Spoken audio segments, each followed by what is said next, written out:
ഇറാനിൽ നിന്ന് ഒഴിപ്പിച്ച ഭാരതീയരുമായിട്ടുള്ള ആദ്യ വിമാനം ഡൽഹിയിലെത്തി. 110 യാത്രക്കാരാണ് വിമാനത്തിലുള്ളത്. ഇവരിൽ 90 പേർ ജമ്മു കശ്മീരിൽ നിന്നുള്ളവരാണ്. യാത്രക്കാരെ സ്വീകരിക്കാനായി വിമാനത്താവളത്തിൽ ഉന്നത ഉദ്യോഗസ്ഥരും എത്തിയിരുന്നു. വിവരങ്ങളുമായി ജിഷ്ണു കൃഷ്ണനുണ്ട്.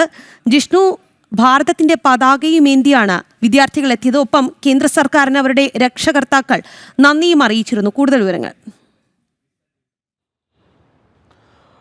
ഇസ്രായേൽ ഇറാൻ സംഘർഷം രൂക്ഷമായതോടുകൂടിയാണ് ഇറാനിൽ നിന്ന് ഭാരതത്തിൻ്റെ പൗരന്മാരെ തിരിച്ചെത്തിക്കുന്നതിന് ഓപ്പറേഷൻ സിന്ധു പ്രത്യേക ഓപ്പറേഷൻ ആരംഭിച്ചിട്ടുള്ളത്. അതിൻ്റെ ഭാഗമായിട്ടാണ് ആദ്യ വിമാനം ഇറാനിൽ നിന്ന് പൗരന്മാരെ സുരക്ഷിതമായി അർമേനിയയിലേക്ക് എത്തിച്ചു. അർമേനിയയുടെ തലസ്ഥാനത്ത് നിന്ന് ആദ്യ വിമാനം ഇന്ന് പുലർച്ചയോടുകൂടി ഡൽഹിയിലെത്തിയിരിക്കുകയാണ്. ഡൽഹിയിൽ വിമാനത്താവളത്തിൽ ദേശീയ പതാകയുമേന്തിയാണ് ഇറാനിൽ നിന്നുള്ള വിദ്യാർത്ഥികൾ ഉൾപ്പെടെയുള്ള സംഘം പുറത്തേക്ക് എത്തിയിട്ടുള്ളത്. അവർ രക്ഷാദൗത്യത്തിന് സർക്കാരിന് നന്ദി അറിയിച്ചു. ഈ വിദ്യാർത്ഥികൾ ഉൾപ്പെടെയുള്ളവരെ സ്വീകരിക്കുന്നത് അവരുടെ രക്ഷിതാക്കളെത്തിയിരുന്നു. കൂടാതെ കേന്ദ്ര സർക്കാരിൻ്റെ ഉന്നത ഉദ്യോഗസ്ഥർ, വിദേശകാര്യ സഹമന്ത്രി കീർത്തിവർദ്ധൻ സിംഗ് തുടങ്ങിയവരെല്ലാം തന്നെ ഈ രക്ഷാപ്രവർത്തനം ഏകോപിപ്പിക്കുന്നതിനും അവരെ സ്വീകരിക്കുന്നതിനുമെല്ലാം തന്നെ എത്തിയിരുന്നു.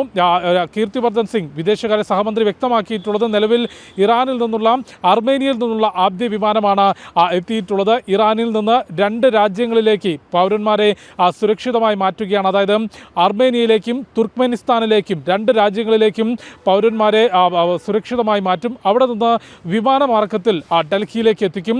ഭാരതത്തിൻ്റെ എല്ലാ പൗരന്മാരെയും ഇറാനിൽ നിന്നും ഇസ്രായേലിൽ നിന്നും സുരക്ഷിതമായി തിരിച്ചെത്തിക്കും. ആർക്കും ഒരു പോറൽ പോലും ഏൽക്കാതെ സുരക്ഷിതമായി തിരിച്ചെത്തിക്കുമെന്നുള്ള പ്രസ്താവനയാണ് കേന്ദ്ര വിദേശകാര്യ സഹമന്ത്രി കീർത്തിവർദ്ധൻ സിംഗ് നടത്തിയിട്ടുള്ളത്. ആദ്യം എത്തിയിട്ടുള്ള വിമാനത്തിൽ 110 പൗരന്മാരാണുള്ളത്. അത് 90 വിദ്യാർത്ഥികൾ ജമ്മു കശ്മീരിൽ നിന്നുള്ളവരാണ്. ബാക്കി 20 പേർ മറ്റ് സംസ്ഥാനങ്ങളിൽ നിന്നുള്ളവരാണ്. നിലവിൽ നമുക്ക് ലഭ്യമാകുന്ന വിവരപ്രകാരം ഇറാനിൽ നിന്ന് ഏകദേശം 800-ലധികം ആളുകളെ അർമേനിയ, തുർക്ക്മെനിസ്ഥാൻ 2 അയൽ രാജ്യങ്ങളിലേക്കും മാറ്റിയിട്ടുണ്ട്. ഇറാനിൽ നിന്ന് കൂടുതൽ പൗരന്മാരെ റോഡ് മാർഗം അയൽ രാജ്യങ്ങളിലേക്ക് സുരക്ഷിതമായി എത്തിക്കുകയും അവിടെ നിന്ന് വിമാനമാർഗം ഭാരതത്തിലേക്ക് എത്തിക്കാനുമാണ് ഓപ്പറേഷൻ സിന്ധുവിലൂടെ ഉദ്ദേശിക്കുന്നത്. നിലവിൽ ഇറാനും തുർക്ക്മെനിസ്ഥാനും ഒപ്പം അർമേനിയയും ഇസ്രായേലും ഈ രാജ്യങ്ങളെല്ലാം തന്നെ ഭാരതത്തിൻ്റെ രക്ഷാദൗത്യത്തിന് പൂർണ്ണ സഹകരണമാണ് പ്രഖ്യാപിച്ചിട്ടുള്ളത്. നേരത്തെ നമുക്കറിയാം, റഷ്യ-യുക്രൈൻ യുദ്ധമുണ്ടായപ്പോൾ ഭാരതത്തിൻ്റെ രക്ഷാദൗത്യത്തിന് വേണ്ടി 2 രാജ്യങ്ങളും ഒരുപോലെ വെടിനിർത്തൽ പ്രഖ്യാപിച്ചുകൊണ്ട്